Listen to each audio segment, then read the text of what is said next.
Okay, so this just got announced. I reacted to it on stream, and I think I don't know, I missed that first bit. reading. So basically, it's a light level 4 Dragon Tuner effect monster. 0 attack, 0 defense. I think there's applications for that, I think. The fact that it's 0/0. During your opponent's main phase, which is a part I missed, if this card is in your hand, a quick effect, you can target one Dragon Synchron monster in your graveyard.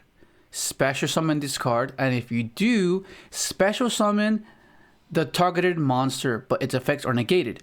Then immediately after this effect resolves, you can synchro summon one Dragon Synchro monster from your extra deck by using monster you control as materials, including this card. So there's quite a few Dragon Synchros that we can choose from, right? But like the main one would have to be what? Excel Synchro Charge Dragon, right? Because this is the one we make the most frequently. It's part of our lines, it's part of our sequencing.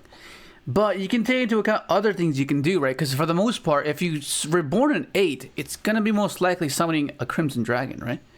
And then if you have the appropriate levels, then you can summon out the appropriate Dragon Synchro apart from that, right? So it's basically getting further into your extra deck, assuming you didn't get to turn 1. Which is, I think, the thing that this has going for it.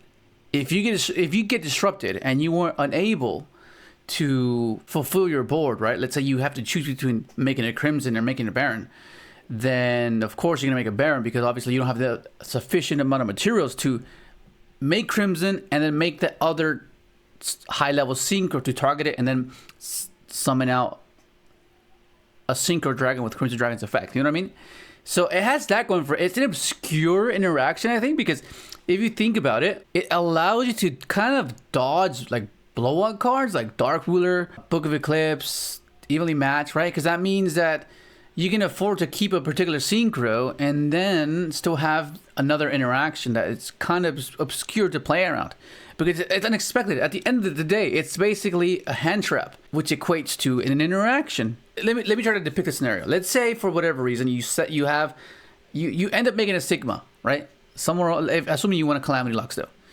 Let's say because Sigma would be the best one because that means it's unaffected by anything. Although you could play the other guy to draw 3, but for the most part, let's just consider the fact that it's unaffected, right? Let's say you get evenly matched or something, or you just get your board picked apart. And then when they least expect it, you reveal this. You go, okay, activate, right? Reborn your ASD. Go into Crimson target that. Go Calamity Lock. Boom. Yeah, so it's an obscure interaction that it's kind of hard to anticipate. You know what I mean? Unless it gets so prevalent that they can expect it, but nonetheless, it's still a really weird way to interact, and I think that's pretty interesting for the most part. And the second effect is pretty cool because a Dragon Synchro monster that used this card as a Synchro material cannot be destroyed by battle. That's pretty cool. I mean, for the most part, if you're considering Crystal Wing, can you like? It already cannot be destroyed by battle. What kind of? If it battles a level 5 or higher monster, because it just gains the attack.